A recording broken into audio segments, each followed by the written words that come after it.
రిజర్వేషన్ల ceiling ఎత్తేయాలని assembly తీర్మానం చేసింది. అంటే మొత్తం రిజర్వేషన్లు 50% దాటినా ఏం గాదిగా. పంచాయతీరాజ్ చట్ట సవరణ బిల్లును మంత్రి సీతక్క, మున్సిపల్ చట్ట సవరణ బిల్లును మంత్రి శ్రీధర్ బాబు సారు సభల పెడితే అన్ని పార్టీల లీడర్లు మాట్లాడి ఇమ్మతిచ్చుడుతోటి బీసీలకు 42% రిజర్వేషన్లకు తొవ్వ సాఫైనట్టే. జెప్పున్నే సర్పంచ్ ఎలక్షన్లు వస్తాయిగా. చర్చల నడుమ ప్రతిపక్షాలకు సర్కారోళ్లకు గట్టిగానే నడిచింది.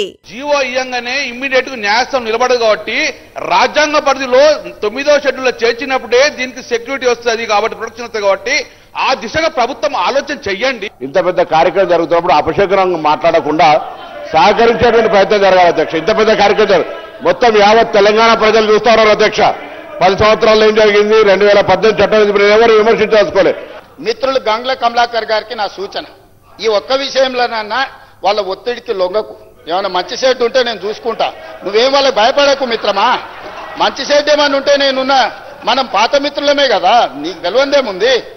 వాళ్ళ ఒత్తిడికి లొంగకు, వాళ్ళకి ఇష్టం లేదు, వాళ్ళ పోకడలు దగ్గరికెళ్ళి నువ్వు చూసినావు. ఇంత ముఖ్యమైన బిల్లు పెడితే ఇయాలగిన అసెంబ్లీకి రాలే కేసీఆర్ సారు.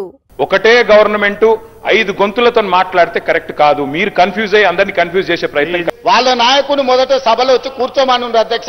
రాహుల్ గాంధీ వచ్చిండా లేదా, రాహుల్ గాంధీ ఆదేశం లేకుండా రేవంత్ రెడ్డి గారు ఇక్కడ ఈ నిర్ణయాలన్నీ చేస్తాడా.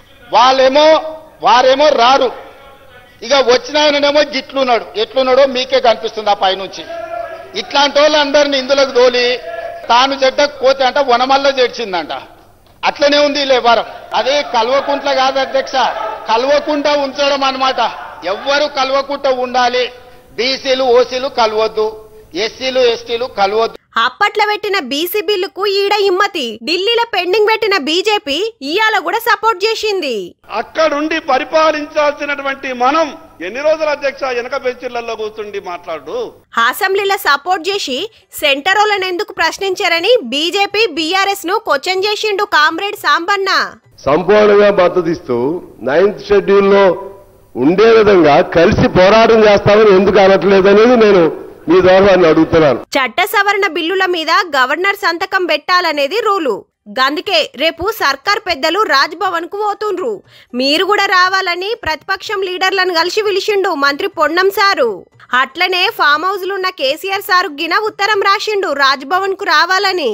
నెల రోజుల్లో లోకల్ బాడీ ఓట్లు పెట్టాలని కోర్టు తీర్పుంది కాబట్టి ఇక ఎల్లుండి ఓటర్ల లిస్టు, అటెన్క షెడ్యూలు, నోటిఫికేషన్, ఎలక్షన్ రప్ప వస్తూనే ఉంటాయి. ఇక అసలు ఇక్కడ రిజర్వేషన్ గురించి ఇక్కడ చర్చ జరుగుతుంది.